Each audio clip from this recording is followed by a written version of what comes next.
kan duh na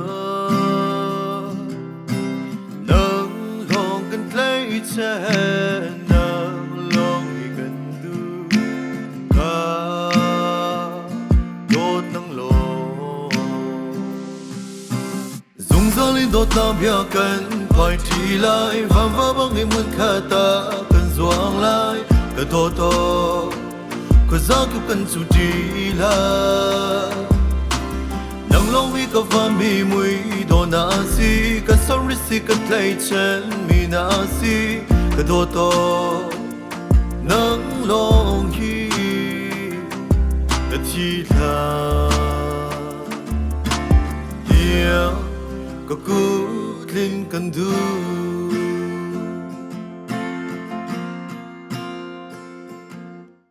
Dawtnak biakan phai tlaih kan sampartia Nanglawng kan tlaihchan Nanglawng kan duh kadawt Nanglawng Zungzal in Dawtnak biakan phai tlaih vanmi hmun khat kan zuang lai kadawt khua zakip kan ttii Nanglawng ka vanmi muidawh na si ka samhrisih ka tlaihchan mi na si kadawt Nanglawng hi ka tlaih ka Kut Tlinh Kan Duh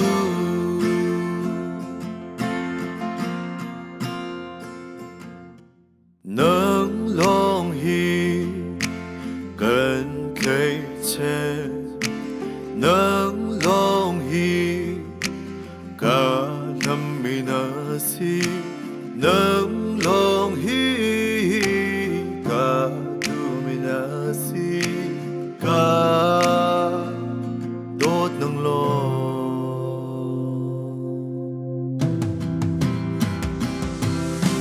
Zungzal in Dawtnak biakan phai tlaih vanmi hmun khat kan zuang lai kadawt khua zakip kan ttii Nanglawng ka vanmi muidawh na si ka samhrisih ka tlaihchan mi na si kadawt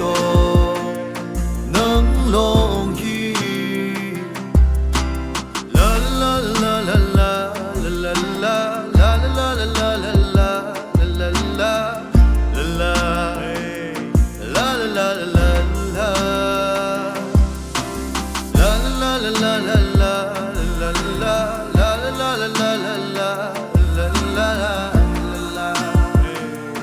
Nanglawng hi